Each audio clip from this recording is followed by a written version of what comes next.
Beloved, welcome back to the shop. Last Saturday, I was out here in the shop and I was going through some things and I was completely overcome with emotion and I guess the regret of great loss. My son went off to college last year, and this is the time of year, the spring, when you start pulling all the stuff out and you start getting excited for it. And as I was going through gear and holding his old helmet and his old Enduro jacket, it dawned on me the gravity of the situation is that those days are gone, of the days of him being in my home where I could call down to him and he could come down, and the days we sat out here gearing up and riding and are gone to me. And I was just overcame, as I said, with a tremendous loss. Spring break's coming up. Jack's going to be coming home for a week, and I was feeling sorry for myself. Like, oh, I wish we could ride those bikes again, but his bike has been broken for a year. We did a race, an endurance race a year ago or so, and he had an accident, drained all the oil out, ran the bike, burned up the engine essentially. So it's just been sitting out there, and it dawned on me. I said, you know what? There's nothing that's going to stop me from having this experience. I have very little time with my son. He's coming home for a week, and I will move heaven and earth to get this bike on the road and get it fixed so that when he shows up here in 4 days, we can go and relive that experience that just means so much to me. So you're joining me about midstream. I had to move heaven and earth to get this done, but I think we're going to make it. I know it may seem trivial. A lot of people don't understand this sort of thing, but if you're a father, I think you know that this is how we show love. Would you like to see what happens to a race engine when you run it at full RPMs without any oil in the sump?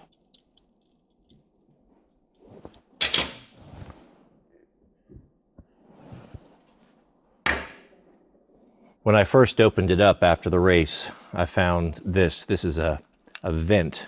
It's plastic, but very high temperature plastic. Look at how it's melted. Melted, and plastic had kind of run down in there. I don't know what temperature steel turns brown or blue, but I'm guessing that's probably close to 1,000 degrees or so. Meet the donor bike that offered its heart as a transplant to get Jack and I back on the road again. This is a 2021 KTM Husqvarna 350 FX. The same engine as the KTM, same year, almost same everything. Very low hours, really nice cared for adult bike. So when I started looking at the pricing of having it rebuilt and replacing the casings and all that, it was about the same price of buying another bike. Now I got a second bike. I can fix that at my leisure or just use this for parts. And the way I look at it, we're money ahead. So let's go take a look at the new engine. There it is, a Husqvarna 350 fitted into a KTM EXC-F. I like it. That's about 14 hours of work right there. Now I could swap engines in about an hour. But a lot of it is going through everything, greasing the bearings. I want to have a race-ready bike for my son and surprise him with this. So there it is, fitted up nicely. So where does that leave us today? Well, you caught me about midstream in the project.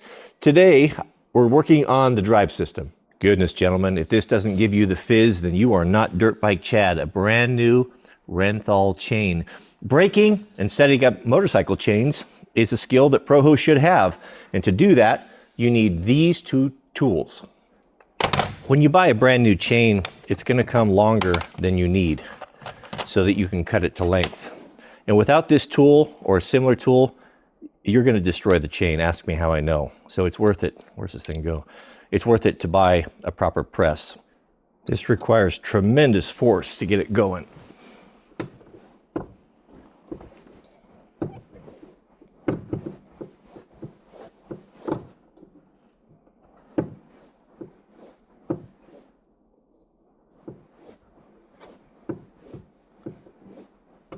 We're through. You can feel it.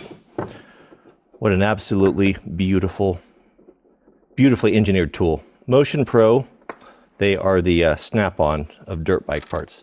Look at the way it even ejects. The pin. But that's how you break a chain. Now, how do you connect a chain once you get it to the length you want? You're going to use a master link. Now here's the new master link. A master link is simply a connector with a safety clip on it. And that's how you connect them. You put them together like this, and it completes the chain. A Renthal chain is a great upgrade to a bike. It's kind of like the tires that come on your OEM. You know, your OEM tires, they're not great. They work, they're sufficient, but that's usually the first thing guys will do is upgrade their tires. And chains the same way.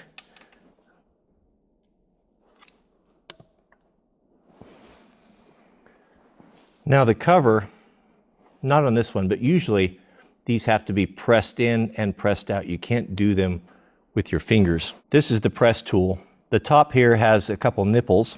So when you drive that in, it pushes the pins out. This is for taking the master link out. And then the top one here just has the flats with the holes in them.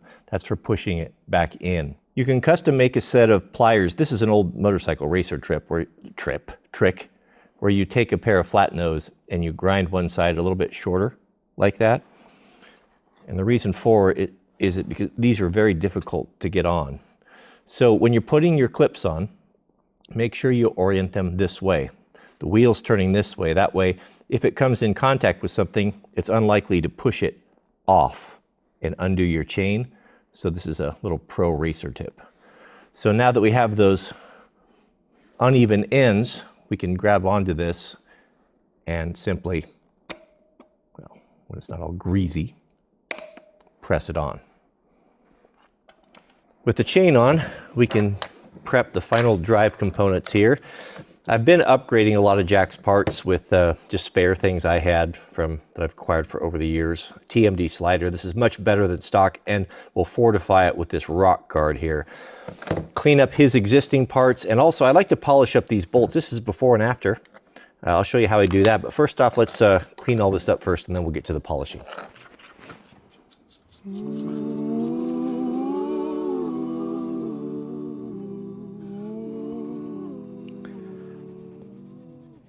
Factory racing teams, the guys will pull the bikes down to the frame between every race. Not on the same day, but from one location to another. I don't go that far, but I pretty much keep an eye on things, keep it taken care of. That's why my 300's got 1,000 hours on it and still looks like new. These bikes will last pretty much indefinitely if you look after them. Take your bolt and chuck it up in your drill. Scotch-Brite, green or red. You can hold it in your hand to get the edges. But it does a really nice job, real quick, of getting the rust off. I don't use this. This is if you're balling on a budget. If you want to take it Proho level, then you want a buffer. Another fizz-inducing tool, behold, the 1/3 horsepower ball door pedestal buffer. I bought this on eBay and converted it. So what I do is I put a coarse Scotch-Brite and a fine, and this is portable. I used to bolt these things down, but now I leave it portable and just bring it over to my work area so I can just turn around and just hit these bolts real quick or polish up anything that I want. It's just that easy. These slider bolts thread into aluminum. You can always have problems when you thread different materials together. So stainless steel or anything like that, just a little bit of anti-seize makes things come apart a lot nicer. One problem these KTMs can have are these tabs down here. They're pretty vulnerable. This takes a lot of abuse from rocks and you get an impact on that. I've seen these break off. So on my bikes, I put these guards on here. These are made by Bulletproof. And the concept here, what it is that when you put your slider on, this mounts in here like this, giving you a little bit of a shield, but also transferring any energy that impacts this to the second one as well, doubling the strength. So I'm a big fan of these. I think that they're well worth the investment. Now, which one gets the long screw? Is it this one or this one? I'm guessing that one.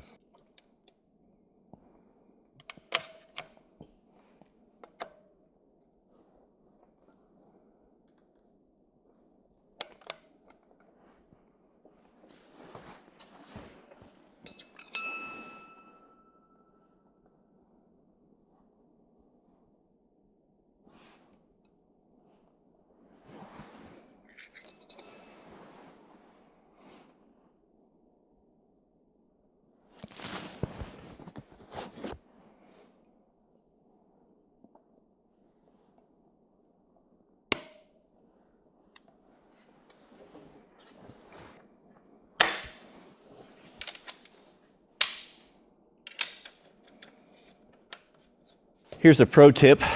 Take a rag, quarter it, lay it in here. And what this will do is this will pull the wheel up tight to the front of the blocks, so you don't have to fight it.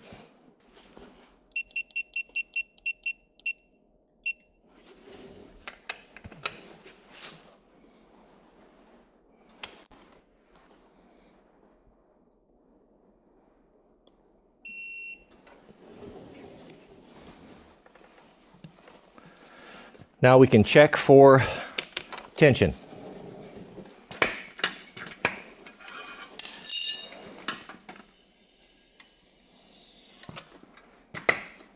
With all the drive components installed, we can check the chain tension.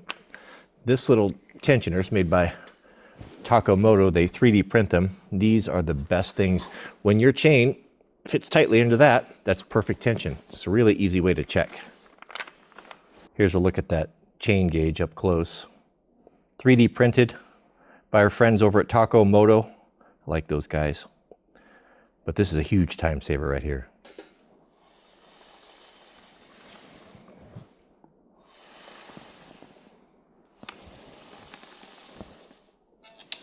Gentlemen, the secret to working on these bikes, doing your own stuff is, I know it's a little intimidating. I found myself being very intimidated by a lot of this stuff as well, and I learned to kind of break it down by systems. Cooling system, braking system, drive system.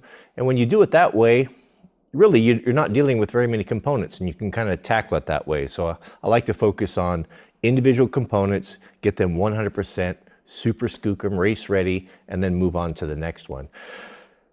If you enjoyed this video and the pro tips, please take a moment, click that thumbs up. Let me know in the comments if you'd like to me to do more of these. We can jump to each system, and I've only got 4 days left, but I think I'm okay. The biggest obstacle, this stuff here is pretty simple. The biggest obstacle I'm waiting on is a part to pull the flywheel, because I've got to switch the stators on the engines, and I don't have a special tool for that. Also, people always ask, what happened to the engine? Why did Jack burn it up? Brand new engine. We were doing a 24-hour endurance race. He was on a nighttime. It was like 12 o'clock, 1 o'clock in the morning. It was dark. At a race intensity, he crashed, broke the clutch cover right here, and the oil came out. You know, it's dark, pitch black. You're racing, you know, you're really tunnel vision, and he just took off, and that was it. It was my fault for not reinforcing it. That was one thing I cheaped out on when I built his bike, is I didn't put a billet cover on, because these factory ones are really, really fragile. Speaking of which, let me know, what do you think? I'm kind of keen to leave the Husqvarna clutch cover on there, because it is a Husqvarna engine inside of a KTM. Now, I know we don't need Captain Obvious to tell us KTM and Husqvarna and gas are all the same. I understand that. Do you think I don't understand that? My goodness, I understand that. But it's a little bit of fun. I ride a Husqvarna, and Jack and I have always had friendly banter back and forth on which is better, which is faster. Now I can always have the last word, no matter what happens. Even if he beats me, I'll say, well, you beat me with Husqvarna power, so I win.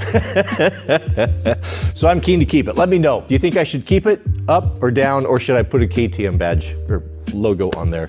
Let me know. May God bless you and your families. Please keep us in your prayers, and we'll see you all on the next video.